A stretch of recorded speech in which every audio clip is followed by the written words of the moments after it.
double actualité de Richard Linklater, qui est pas aussi prolifique que Quentin Dupieux, mais enfin presque. Hein. Il a quand même, il a finalement assez peu connu de période de creux dans sa filmographie, et qui là revient avec deux films à la fois très différents et très complémentaires, puisqu'ils sont tous deux comme le montre le très beau visuel du New Ouais, Yorker. Là, ouais, je vais le mettre un peu devant nous pour que vous voyez un peu le.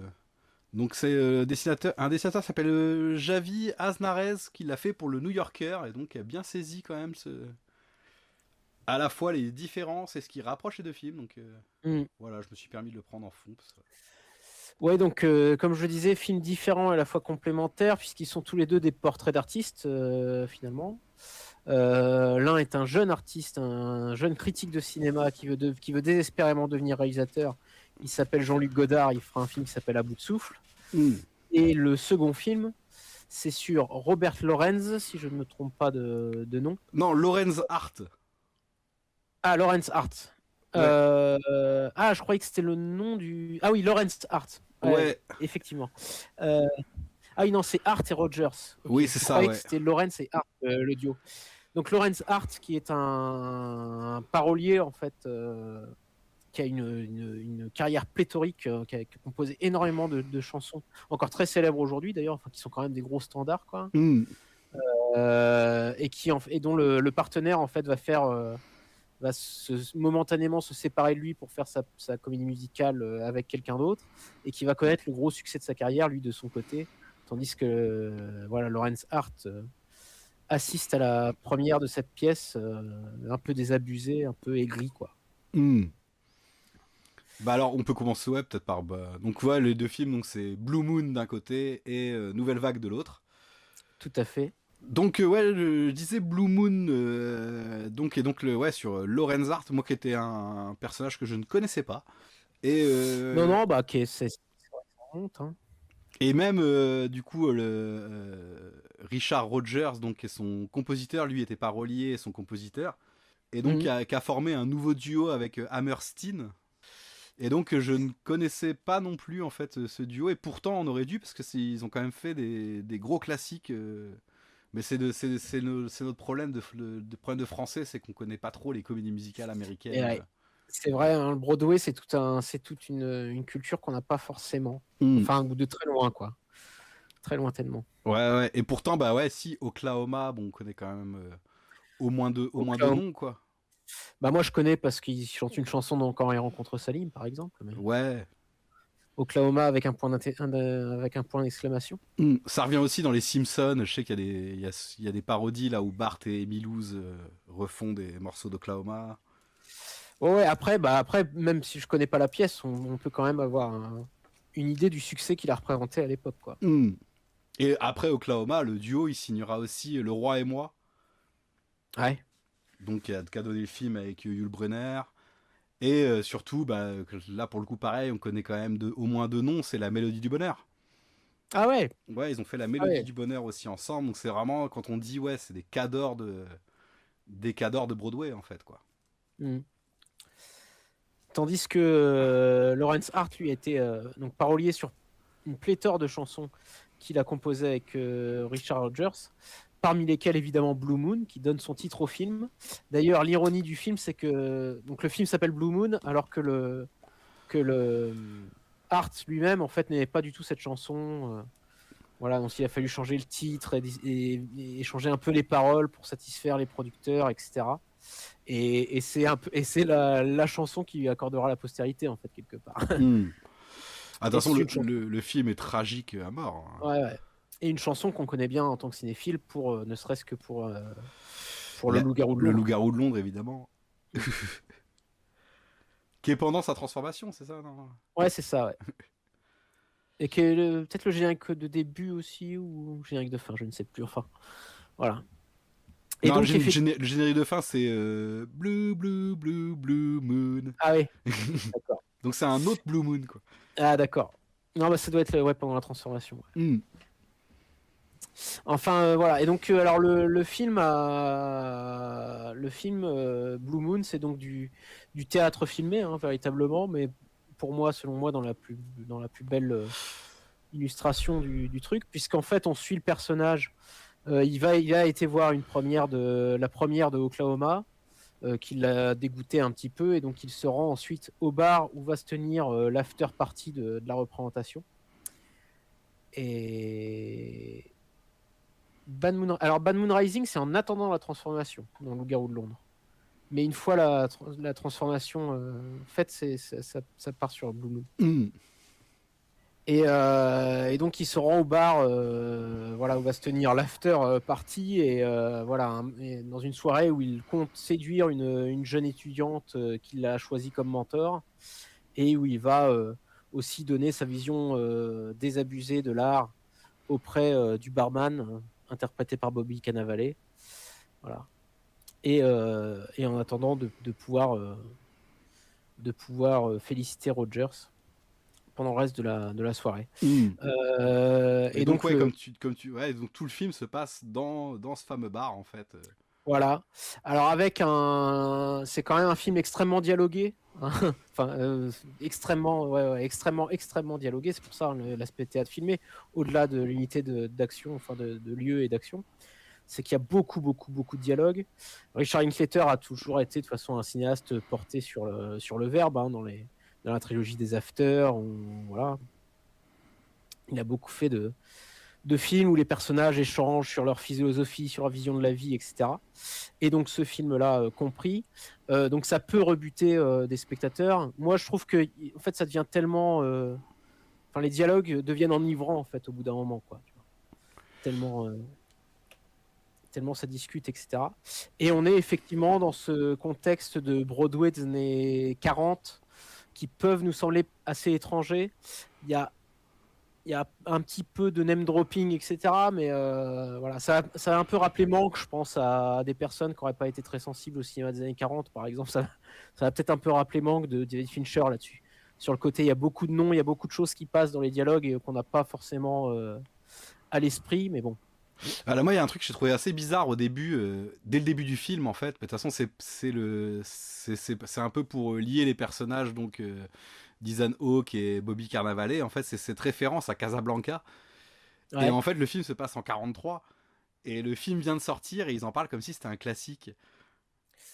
Qui connaissent les répliques par cœur et tout. Je sais que dans le côté name dropping, il y a ce truc là qui est un peu particulier quand même. Mais... Ouais, effectivement. Ouais. Mais bon, qu'on comprend très bien parce que c'est une façon de lier le personnage de barman et le personnage d'Ethan Hawke.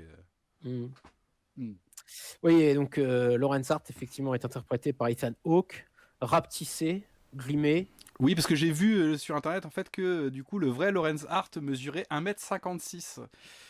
Ouais. Ce qui est quand même petit, ouais. Ouais. Du coup là c'est assez bien fait aussi.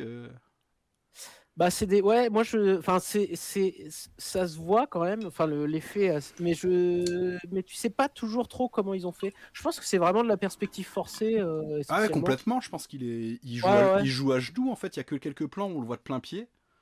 Ouais, c'est ça, ouais. Et ce qui est marrant en fait, c'est que je trouve qu'il se sert donc Linklater en fait se sert vraiment de ce truc-là qui soit tout petit en fait pour justement parasiter ce côté théâtre filmé en fait.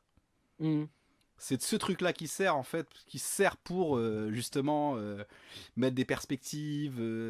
Enfin, là, on n'est pas dans le théâtre filmé justement à proprement parler. En fait, on est toujours soit derrière son épaule, soit derrière l'épaule de la personne qui lui parle, ou soit de côté où les personnages ont une différence de taille. Donc de toute façon, Ethan Hawke, en plus, il y a la taille, il y a aussi le fait qu'il ait une tête pas possible, quoi. Et puis il est un peu rond aussi, enfin il est un peu de toute façon il fait un peu bouffi, de toute façon il un personnage alcoolique aussi. Ouais. Donc c'est pour ça aussi qui fait beaucoup plus vieux que son âge aussi, parce qu'il est à peine quadragénaire, je crois, dans le film. Il fait facilement 10 ans de plus. Et puis ouais, donc ça quoi, Ethan Hawke, donc qui est un peu l'acteur fétiche de Linklater, et donc il lui disait aussi truc qui est très Linklater en fait, c'est que Ethan Hawke a lu une version du scénario il y a une quinzaine d'années. Ah ouais. Et en fait, Linklater avait eu l'idée de ce film-là avec un autre, enfin qu'il a coécrit, je crois, avec un autre scénariste. J'ai pas noté le nom, mais qu'ils ont commencé l'écriture il y a une quinzaine d'années. Et ça aussi, cette notion du temps, de dire que Linklater, en fait, Ouais, s'il faut attendre 15 ans pour faire un film, il attendra 15 ans, quoi. ouais. Ouais. Alors le scénario est fondé sur les correspondances en fait de Lawrence Hart avec la jeune femme qu'il Elisabeth, entend ouais. grimper dans la forêt, voilà. Et son scénariste c'est Robert Kapleau qui avait déjà écrit pour lui un film sur Orson Welles que je n'ai jamais vu. Orson Welles et moi en 2000, dans les années 2000, 2006 peut-être, Ah oui, quelque chose comme ça. ah oui, c'est vrai, c'est Linklater qui avait fait ça. Ouais, Ah là là, ça faudrait voir voilà. ça. Mais Linklater est partout, hein. Mm. Ouais. C'est un réalisateur assez insaisissable quand même. Donc voilà, et moi je trouve que le personnage de Lorenz Hart est très beau avec son amertume comme ça qu'on comprend très bien de ce mec qui a peur de tomber dans l'oubli, quoi. Ouais, et puis qui voit du coup, c'est chouette. qui voit son binôme en fait partir avec un autre binôme et qui vont avoir un succès colossal alors que lui du coup Mm. bah en fait ouais, c'est dit aussi dès le début du film, mais en fait il meurt quelques semaines après cette soirée là quoi. Ouais. Mais c'est un film qui est assez dur hein, quand même justement sur ce côté comme tu disais que les dialogues finissaient par faire une musique et tout, en fait c'est je sais que le film commence justement par deux citations. Je sais plus la première de qui elle est, la deuxième elle est de Hammerstein qui a une relation assez Ah particulière ouais. avec lui.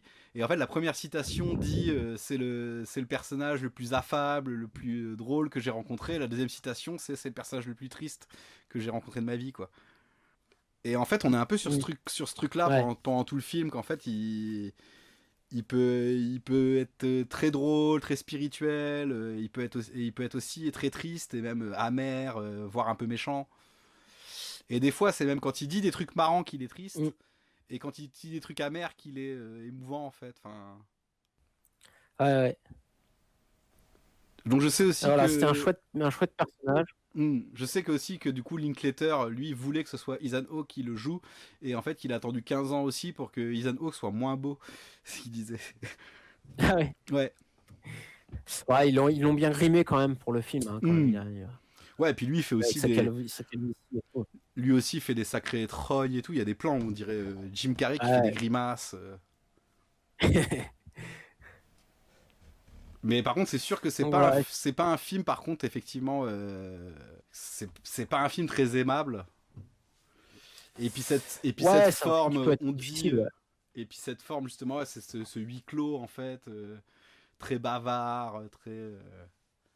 Alors je sais que ouais, je sais que j'ai quand même été voir deux trois critiques et tout qui trouvent par exemple que le film prend tout son sens dans les dialogues qu'il a avec Elisabeth.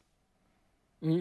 Et moi c'est pas forcément justement, c'est pas forcément la scène qui m'a le plus marqué quoi. Bah ouais, moi non plus. Ouais, c'est pareil, j'ai vu aussi ça, le fait que le film atteignait vraiment son climax avec cette scène-là. Mm. Mais bon, après, c'est quand même une scène où quelque chose se joue, quoi. Oui, Mais oui, complètement, ouais. Ouais, puis c'est Margaret Qualley, du coup, qui joue ouais. la Elisabeth en question. Et ouais, et puis qui annihile en fait le peu de romantisme auquel s'accrochait le personnage, quoi. Ah, C'est quand même. Ouais, c'est horrible, hein, c'est horrible. ouais, c'est affreux, ouais. Mm. Et puis elle le lâche à la fin. Et tout. Enfin, Ouais, en fait, il y a ce côté, ouais, ça, il finit un peu cocu de partout, quoi. Cocu ouais. par son binôme, par cette jeune étudiante qui convoite. Et en fait, la limite, la personne qui est le plus gentil avec lui, c'est Hammerstein, en fait. Mais... Mm. Ouais, c'est-à-dire qu'on commence le film en se disant quand même, mais quel sale type quand même, un peu, quel cynisme et tout ça, puis finalement par se rendre compte qu'il a de bonnes raisons de l'être, quoi. Mm. Donc voilà. Et donc ça c'était le Blue Moon, donc qui vient de sortir en début d'année là en VOD, voilà. Mm. Qui était passé par le Festival de Berlin. Et il y a quelques mois, mais moi je Ouais, l'ai vu. où Andrew Scott a eu un prix à Berlin, d'ailleurs, pour le... Ah ouais? Ouais, il a eu un prix Ouais. de second rôle et tout. Pareil, je trouve ça un peu particulier parce qu'on le voit quand même très peu dans le film. Mais il est bien après, c'est Andrew Scott, hein, il est très bien. Ouais, ouais.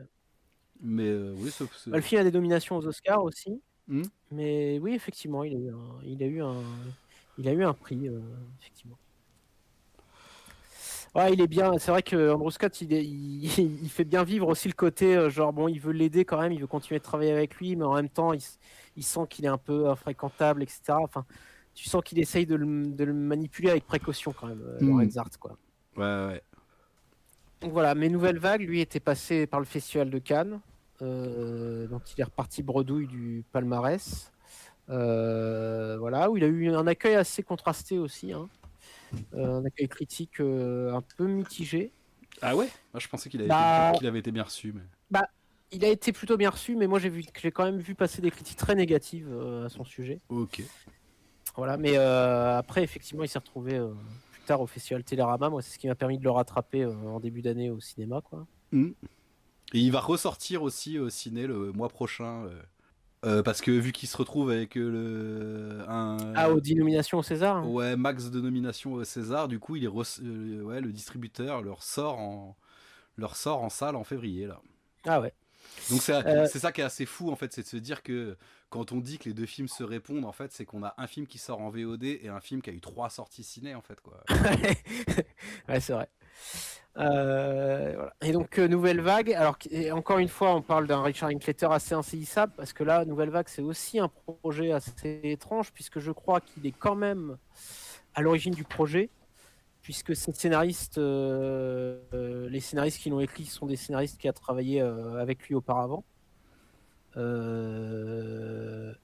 Donc, c'est un scénario en anglais, mais qui a été adapté en français et qui a été, qui est une production française, en fait, hein, Nouvelle Vague, quoi. Oui, c'est ce que je me demandais, ouais, justement, c'est un film français en fait, ouais. Ouais, ouais, ouais, ouais. Voilà, c'est pour ça qu'il est au César, Ouais, etc. ouais, bien sûr, ouais. Voilà.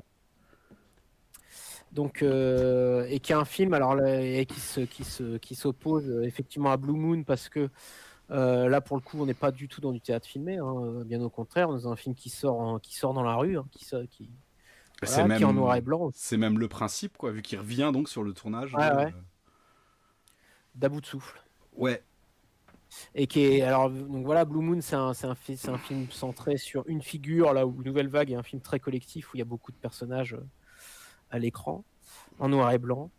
Voilà. Alors le film avait été présenté comme le making-of d'À bout de souffle, tourné dans l'esprit de Godard quand il a fait À bout de souffle, ce qui n'est pas tout à fait vrai, c'est-à-dire que, enfin, on pourrait imaginer un film un peu plus iconoclaste que ça, en fait, par rapport à cette description, ce qui n'est pas tout à fait. Mais c'est quand même un film, moi, que j'ai trouvé super. Je sais pas ce que tu en as pensé, toi, mais. Ouais, en tout cas, le fait justement que ce soit pas trop du Godard non plus, ça le rend plus facile à regarder en fait.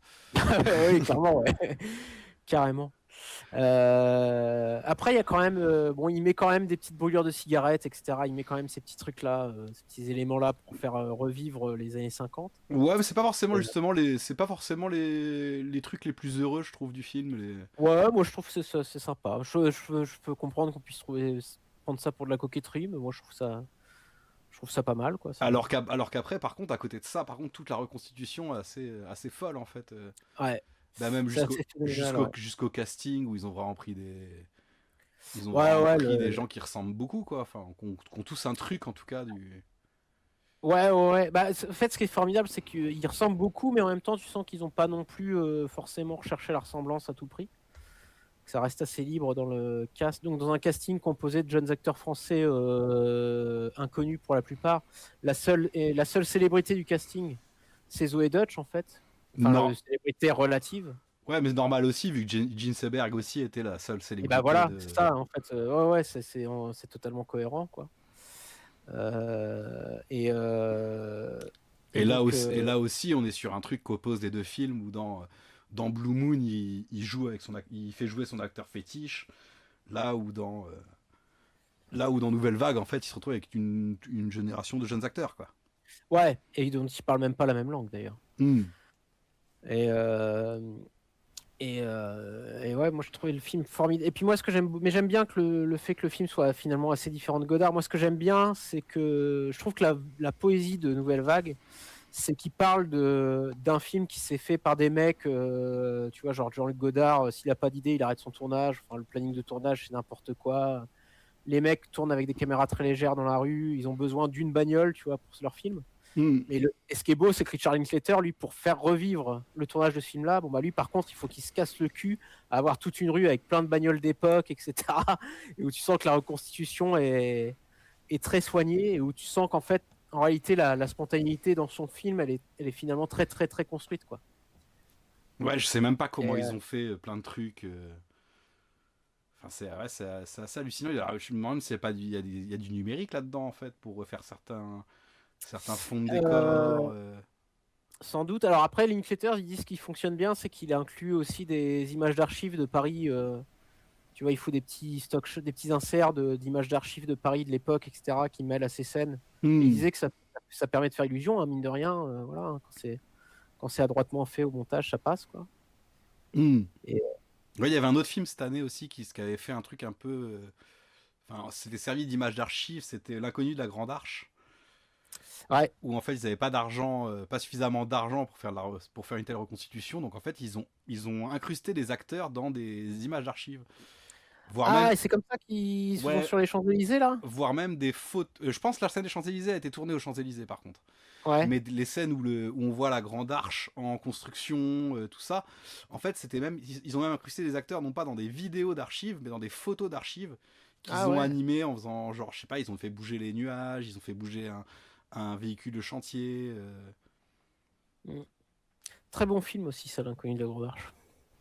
Ouais, c'est un bon film. C'est un peu particulier quand même, parce qu'il y a ce côté où que le film traite pas, c'est ce côté l'architecture sans les gens. Tu Ouais. vois, ces bâtiments qui sont faits pour personne, Ouais. mais ça mériterait peut-être un live, mais. Alors que, est-ce que Nouvelle Vague parle de cinéma qui n'est fait pour personne? Non, quand même pas. Ah Non, ben. parce qu'à bout de souffle avait cartonné à l'époque quand même. Ça a été un succès. Mais, Oui, mais mais ouais, un succès. En fait, j'étais allé voir, il a fait 1,2 million d'entrées, donc pour ce type de film-là, c'est énorme. ouais, Mais bon, à l'époque aussi, j'imagine qu'il y avait pas mal de films qui atteignaient le million en fait, hein. ouais, c'est vrai, c'est vrai. Et puis il y avait quand même un engouement autour de ce qui est dit en fait. Moi je me souvenais plus d'ailleurs, je me souvenais plus en voyant le film en fait, ça m'a rappelé en fait que même À bout de souffle arrivait après les 400 coups et Ouais, le Beau et le Beau Serge. Serge et tout, ouais. Moi dans ma tête c'était des films qui étaient sortis la même année en fait, mais Bah, ouais, c'est ouais. après c'est sur 2 ans, hein, 2-3 ans, mais. Mm. Et ouais, mais le film, et puis le film montre bien l'effervescence de l'époque aussi, quoi.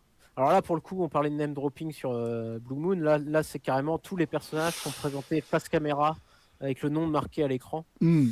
Euh, mais pour montrer aussi à quel point, enfin, côté très vivant en fait de cette communauté de cinéphiles et de cinéastes, quoi. Où tu vois, où il faut aller saluer Bresson qui tourne dans le métro d'à côté, etc. Mm. Ouais, forcément Jean-Pierre Melville, il y a Ouais.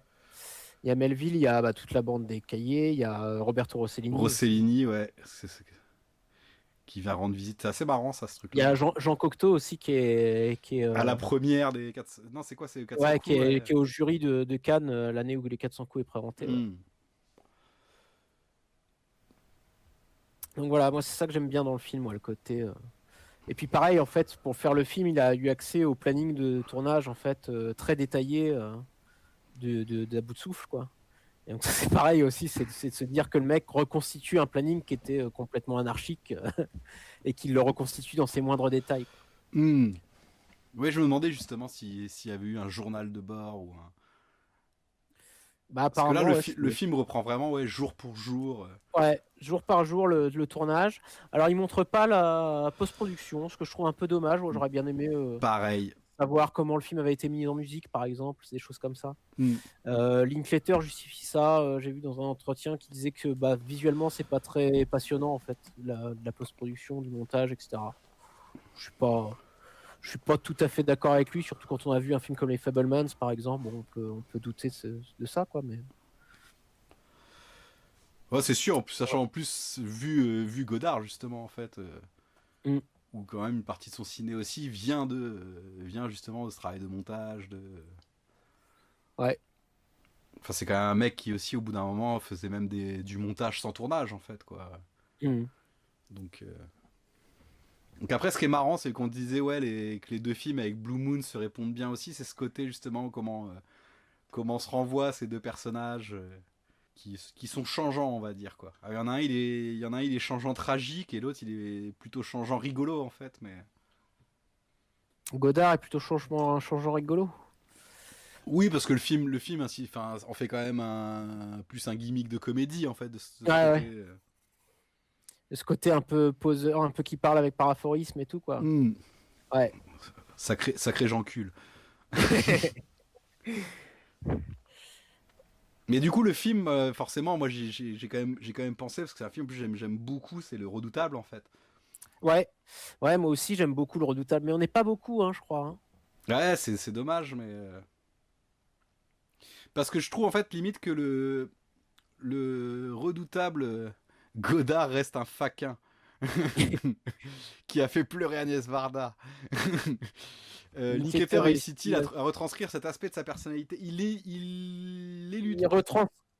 Ouais, il retranscrit qu'il amène souvent les gens au bord de la crise de nerfs, quoi. Mais voilà. Mais je trouvais que Mais c'était c'est juste. sur la comédie, effectivement. Je trouvais que c'était ça qui était plus intéressant justement dans le redoutable en fait, c'est que t'avais un côté. Il était très drôle aussi, mais aussi très toxique quoi en fait. Ah ouais. Il y avait ce Ouais, le film côté. était très critique. Moi, je me disais que le Redoutable, c'était vraiment. Ce qui était cool dans le Redoutable, en fait, c'est que je me disais que les gens qui adoraient Godard avaient moyen d'y trouver leur compte, et les gens qui détestaient Godard avaient moyen d'y trouver leur compte aussi. Mm. Alors que chez Linklater, il y a quand même un truc de te faire acheter. De te faire acheter ce gars-là, que sa méthode de tournage, le truc que à bout de souffle ça ait cartonné, que ce soit un film révolutionnaire, tout ça. Ouais, c'est aussi un film enfin, bah, Godard a fait bien pire, mais qui peut être dur à regarder aussi, quoi. Ouais, c'est vrai. Après, bon, on présente aussi le film en disant ouais, Godard c'est le génie de la bande, c'est même lui-même qui te le dira. Mm. Donc, quand même, on montre quand même que le mec se prenait pas pour n'importe qui. Mais c'est vrai que ouais, le Redoutable était. Moi, j'avais beaucoup aimé ce film aussi, qui lui pour le coup avait pas été très apprécié à son passage à Cannes hein, quand même. Non, mais c'est dommage en plus que je trouve que là où Linklater du coup reste vraiment sur le ciné, enfin c'est vraiment un film sur le ciné. Le Redoutable en fait c'était aussi un film sur la politique en fait quoi.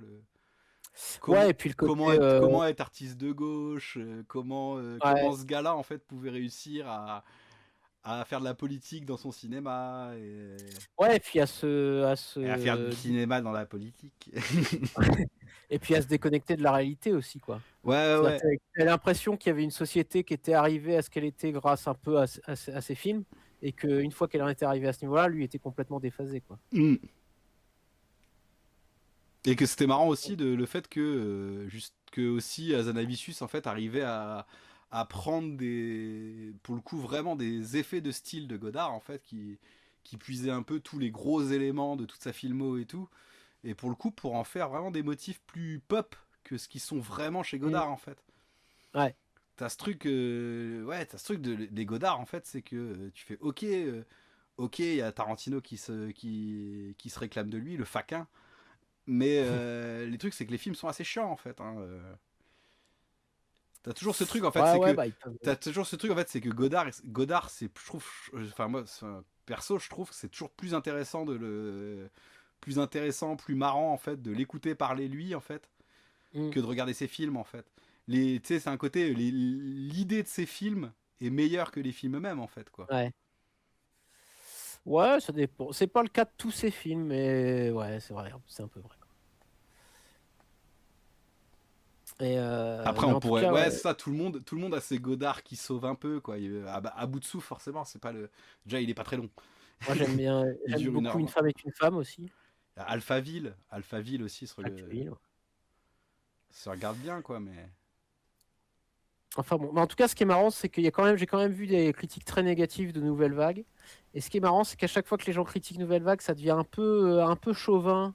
Genre, ouais, qu'est-ce que c'est que ce ricain qui vient faire son trip Nouvelle Vague, là, machin. Et il y a le côté, ouais, Richard Linklater, il a rien compris à la Nouvelle Vague. Tu vois, c'est très chauvin et professoral un peu. Dès que les gens n'aiment pas trop Nouvelle Vague. Ah ouais. Pourtant, je pense qu'il y a ce côté quand même. Tu te dis ouais qu'il y a qu'un Américain qui pouvait. Ah Enfin. bah, alors moi, je sais que ce film ne m'aurait nullement intéressé s'il avait été fait par quiconque d'autre que Richard Linklater, moi, personnellement. Mais oui, mais c'est ouais. Mais après, ouais.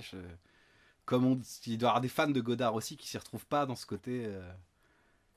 C'est pas fait à la manière de Godard justement. Bah ouais, ouais. Mais bon, c'est toujours ouais le truc, les gros débats, des gros débats autour de Godard en fait. Ouais. Enfin voilà, moi je trouve que quand même Linklater est toujours très intéressant. Alors là, on ne sait pas sur quoi. Et il bosse apparemment, à en croire Ethan Hawke, qui bosse sur un film absolument phénoménal, paraît-il. Ah ouais, Quelque bon. chose qui relèverait du jamais vu. Ah, rien que ça. Ouais, c'est Ethan Hawke qui l'a dit. Hmm. Après, je sais pas, ça avait été. Ouais, ouais, si, il y a des films, moi, qui. Ce côté making-of aussi avec une volonté de fidélité comme ça, qui suit vraiment le tournage jour par jour. Ah, c'est quand même déjà une sacrée expérimentation, je veux dire, quoi. Ouais, ouais. Après, pour le coup, moi je trouve que Nouvelle Vague est un film très accessible pour le coup. Là où Blue Moon, ça peut être un peu rude pour qui ne serait pas forcément au fait de l'époque, etc. Et puis que c'est un film effectivement très dialogué, assez radical finalement. Hmm. Nouvelle Vague, je trouve que ça reste quand même un film assez accessible. Et puis il y a la fraîcheur il y a une fraîcheur du film qui fait son effet quand même. Je veux dire, alors attention, le film nous fait quand même sortir de la salle en fredonnant du Richard Anthony. C'est que c'est quand même plutôt réussi. Bah ouais, ouais, ouais. Je sais pas si ça poussera des gens, justement. Ouais, non, Ah, parce que tous ceux qui vont voir le film, en fait, ils ont déjà vu à bout de souffle, justement. je sais pas. Bah ouais, je sais pas. Ouais, il faut quand même avoir vu le film peut-être quand même pour voir Nouvelle Vague, je sais pas. Parce qu'après, il y a aussi un risque de vouloir montrer le film à des jeunes générations en leur disant et regardez, c'est comme ça qu'on fait du cinéma aussi peut-être. Ouais, c'est ce que je me suis dit aussi, que ce côté. Le punk qui brise les règles, mais en fait, ce que fait Godard, c'est pas forcément la bonne leçon. Enfin, oui, tu vois qu'il fait quand même n'importe quoi aussi, quoi. Mais en fait, c'est ce truc un peu en fait, une fois qu'un gars l'a fait, c'est fait, quoi, tu vois. Hmm. T'as un peu le truc, un peu genre comme l'art contemporain, en fait. Tu sais, genre du chant avec l'urinoir. Tu fais, ouais, mais maintenant, Ouais. on se retrouve avec des urinoirs dans tous les. C'est quoi, la FIAC. Et du coup, tout le monde y va de son petit objet, de son truc, de. Ouais. Et oui, effectivement, ouais, je sais pas si c'est une bonne. De bons conseils pour des jeunes réalisateurs, quoi. Bah ouais. Ouais. Après, c'est pourtant un film sur la jeunesse de l'art, hein, quelque part. Mm. Parce que le film se termine aussi alors des petits écriteaux un peu ironiques sur la postérité d'À bout de souffle et voilà, genre comment Gene Seberg a été enfermé dans ce film-là aussi. Mm. Voilà. Et ça se termine sur, et en France, ces 3 dernières années, plus de 160 réalisateurs ont fait leur premier film, je crois, c'est ça. Ouais, c'est ça, ouais. 163 réalisateurs ont fait leur premier film. Ouais. Sachant en plus que maintenant, tu sais, t'as toujours ce truc dans le cinéma français de dire c'est difficile de faire un premier film, mais c'est encore plus difficile d'en faire un deuxième, en fait. Ouais. Mais ouais. Et sinon, Jean Seberg, on l'avait vu aussi dans. Elle a été jouée, je sais plus qui c'est qui l'a joué, du coup, elle était dans le White Dog il y a pas longtemps. Donc, Ah oui. Ah oui, avec Ménochet, là. ouais, ouais, ouais. Dans le film Ouais. Chien Blanc, donc c'était. on voyait donc que après en fait, et c'est Ouais, donc l'actrice, c'est pas. Casey Roll, c'est. L'actrice s'appelait Katie Roll. Ouais, ouais, Ouais. ouais. Mais j'avais bien aimé ce film-là aussi. Donc on voit que après en fait, Jean Seberg quand même Ouais. a été une donc grande militante. Donc le film se passe juste après l'assassinat de Martin Luther King et du coup Mm. c'était assez mal vu qu'une actrice blanche traîne avec les noirs. Ouais. Mais effectivement en fait son gros film c'est à bout de souffle. Il y avait Bonjour Tristesse en fait avant mais Ouais. ce qui est marrant d'ailleurs c'est Bonjour Tristesse c'est une adaptation aussi une adaptation d'une histoire française en fait par un réalisateur américain aussi. Mais oui, du coup, donc du coup, toi, tu conseilles quand même Nouvelle Vague, quoi. Du coup, Bah ouais, ouais, moi je trouvais que c'était vraiment cool, hein, ce film, hein. je me demande Vraiment. comment c'est quand t'as pas vu aussi à bout de souffle, quoi. Bah ouais. Peut-être que... peut-être que les gens qui n'auraient pas vu à bout de souffle, ils vont penser que le mec fait n'importe quoi dans le film. Hmm. En même temps, quand tu regardes à bout de souffle, tu te dis qu'effectivement, le mec fait un peu n'importe quoi, quoi. Mm. Mais ouais, par contre, ça m'a donné envie. J'avais déjà envie que j'ai jamais vu, c'est le à bout de souffle avec Richard Gere.